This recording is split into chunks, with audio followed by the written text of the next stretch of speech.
Hi, my name is Lee Ellenberg. I started at The Late Show in August of '94 as a CBS page, and then I worked in the ticket department. I was an assistant for 2 years, and then I became a writer in May of 2000. So I was a fan of late night very early on. One thing that stands out in my memory, some woman named Colleen Boyle, she wrote a letter making fun of Dave because he was wearing sneakers.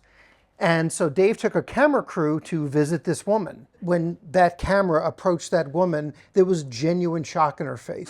Hi. Are you Colleen? Are you Colleen Boyle? Yes. Did you write this letter, Colleen? See, what's the deal with the sneakers? I don't think Merv or Bryant would host their shows wearing high tops. Concerned about your Colleen Boyle. Colleen,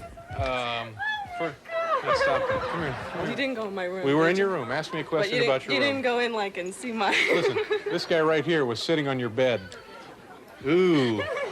Change the sheets as soon as you can. The other thing that stands out were the Chris Elliott episodes. He did a taste test. Well, those are cute doggies. They are, aren't they? Yeah. Are those yours? No, they're not. Those are props.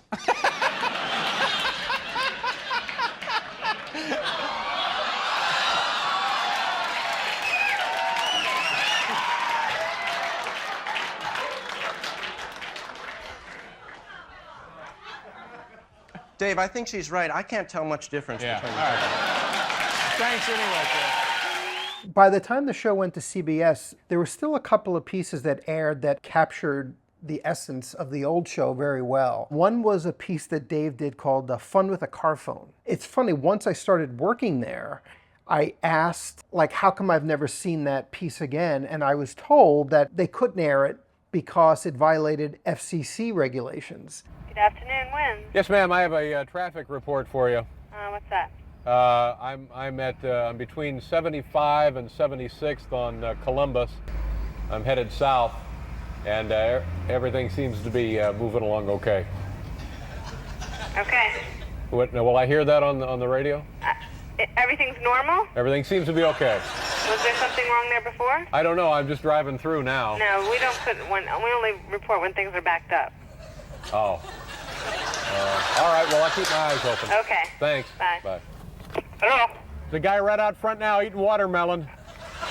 Watermelon? Yeah.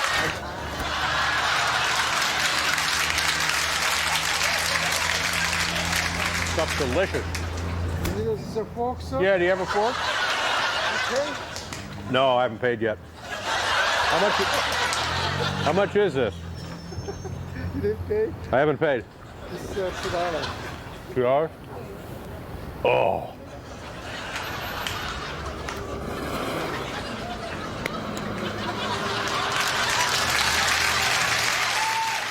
My other favorite remote was a piece done by Carter Bays and Craig Thomas. They started writing pieces for Buzz Aldrin, and then they had the idea to have Buzz Aldrin cover the daytime Emmys in his astronaut suit. There's no red carpet to the moon, you know. It's a grueling 4-day ordeal. Wow. Are you excited to be here? Yes, I'm very excited. Are you? I was excited that time I walked on the moon. You know, sometimes astronauts have no choice but to urinate in their spacesuits. Ew. Very soon after I got the job, we were doing something called rejected commercial characters. And I thought, this is it. I could finally, all these years I spent watching the show, this was my moment. It was a terrible joke. The Keebler elf who bears a striking resemblance to Randy Quaid. The head writers told me later that when they showed it to Dave, Dave just looked at it and said, why? It wasn't bad. There was just no point to it, you see. So you won't be seeing the Keebler elf who bears a striking resemblance to Randy Quaid. I had this idea. We would bring in a psychic, and a psychic would try to guess celebrity phone numbers. I believe she referred to herself as an intuitive. The intuitive was so bad that we wound up using her, I think, for the next 15 years. And I think with the exception of one time, she never got a single thing right. Pamela Anderson. Pamela Anderson.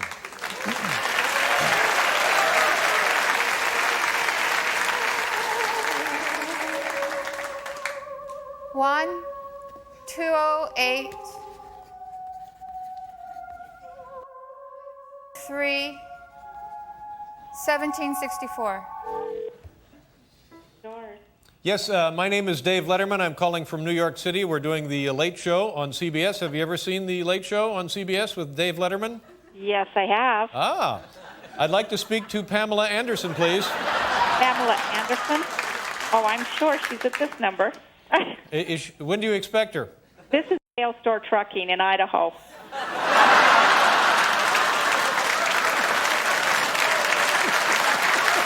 And how long has Pamela been driving for you?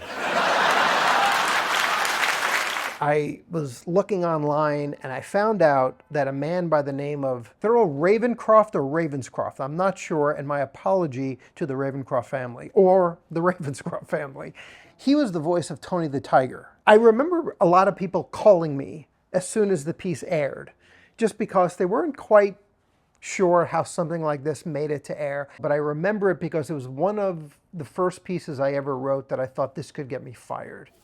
Thurl Ravenscroft, the beloved voice of Tony the Tiger, passed away at the age of 91. Memorial services will be held at the St. Andrew's Presbyterian Church in Orange County, and then Mr. Ravenscroft will be buried in a grave. So long, my friend.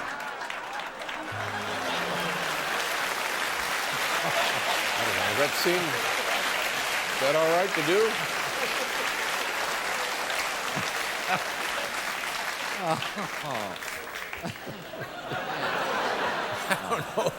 I guess that's all right. I don't know. I had this idea that we would have a tube going from one of the coffee machines in the Starbucks down the street through the theater to Dave's desk. And I will tell you, when I wrote this, I thought, there's no way this is going to get picked because this is impossible. All right, go ahead, turn on the pump. All right. How long does it take to cross Broadway? Do you have any idea? We're going to find out. All right, there he goes. Be careful. There goes the coffee. Stand back. So I'll keep the cup right there. Can you see it? Look at that. One day, ladies and gentlemen, everyone in America, you turn on the pump and away we go. Up on the big deal, there it comes.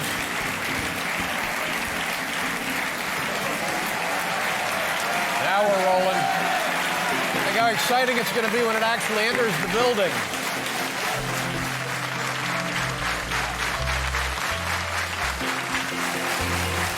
All right. Open the door. Here it comes.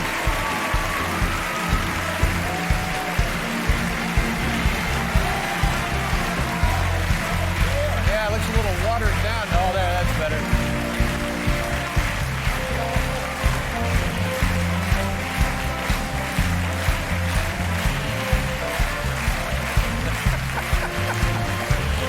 This is just as dumb a thing as we've ever done. It's in the theater, ladies and gentlemen.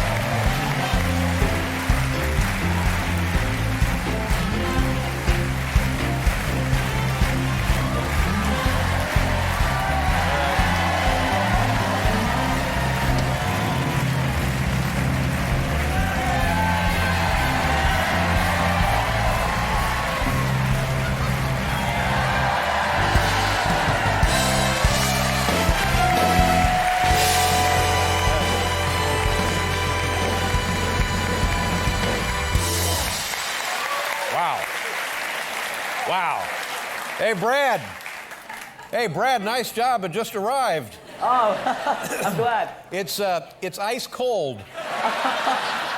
The people we tried the hardest to make laugh were Dave and the other writers. And there were a couple of times during the show where you could see Dave's obvious enjoyment of a joke. One that stands out in my memory was, this is around the time American Idol was popular. I just remember the joke kind of sneaking up on Dave. Top 10 questions I asked myself before casting my American Idol vote. Number 2, why does my phone smell like baked beans? That's the real. So we did a segment on the show called Alan Coulter's Celebrity Interview. I didn't create the bit, but I think whoever did was gone after the first one. So I took it over. So we actually got all these big celebrities to sit next to Alan. I don't think when it came to this segment, they quite knew what was about to happen. Can I get you some lip balm? Why? Because your lips look a little chapped from kissing her ass for the past 10 minutes. I You mark my words, ass. What? Now, wait a minute. You monkey with my again, I'll punch your dentures down your throat, you old bitch.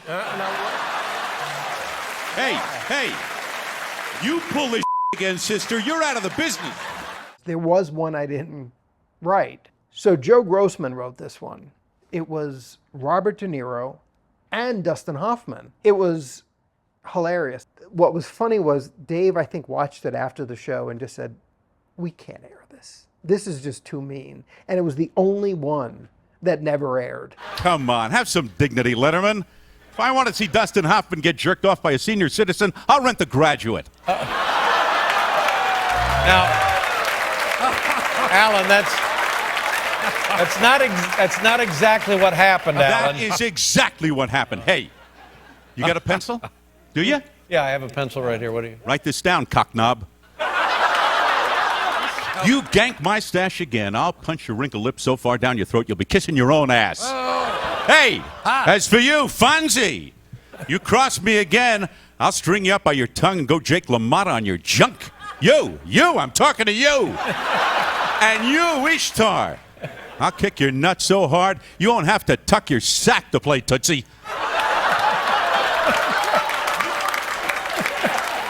One day I had this idea for a piece which would be a parody of the Shawshank Redemption. We always made the show out to be this horrible place to work. Like, that was one of our reference points. I thought that would be fun, that Alan tries to make an escape for it. Alan crawled to freedom through 10 yards of crap-smelling foulness I can't even imagine. Maybe I just don't want to.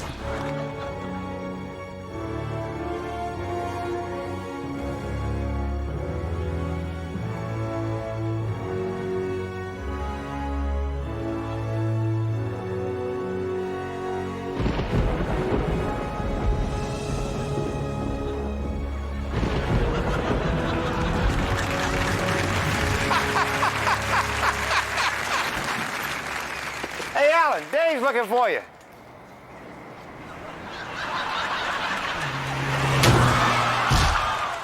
Jeremy and I wrote this piece for Tom Hanks and Julia Roberts, and they were going to play kind of a newlywed game. Jeremy and I wrote a joke playing off this very famous answer given on the real newlywed game.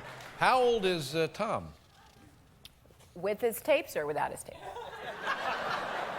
Right? 61? 51. 60? Oh. That was for a different question. That was a different question. Is any of this really going to get people to go see our movie?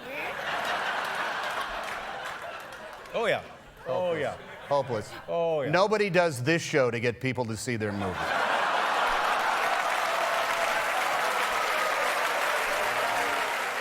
The head writers at the time, Eric and Justin Stengel, they had an idea. They wanted to do a remote at 4 a.m. They couldn't get it through or whatever. So remembering that, I pitched, what if we did a whole show at 4 a.m.?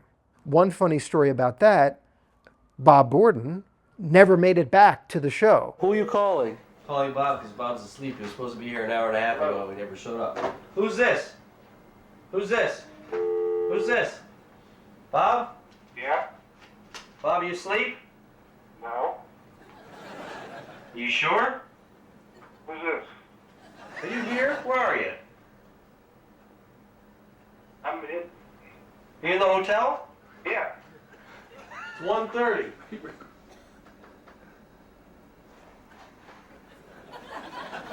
You there?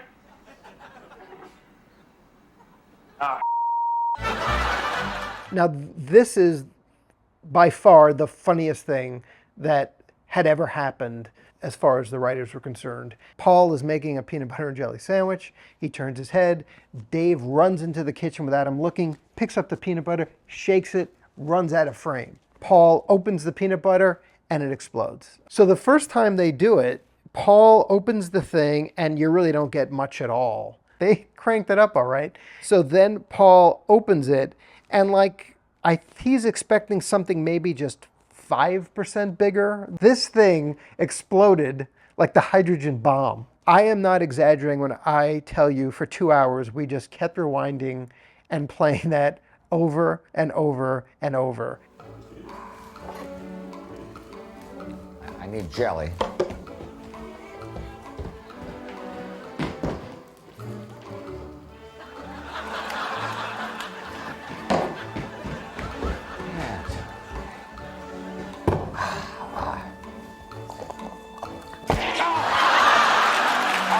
Shook up my peanut butter.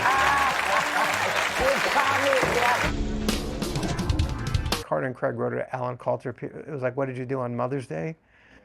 And it was, oh, it was lovely. I picked up Mom, and first we went for a nice dinner, and it's getting creepier. And then they're dancing on the thing, and he starts leaning in for a kiss. Alan, hey, hey!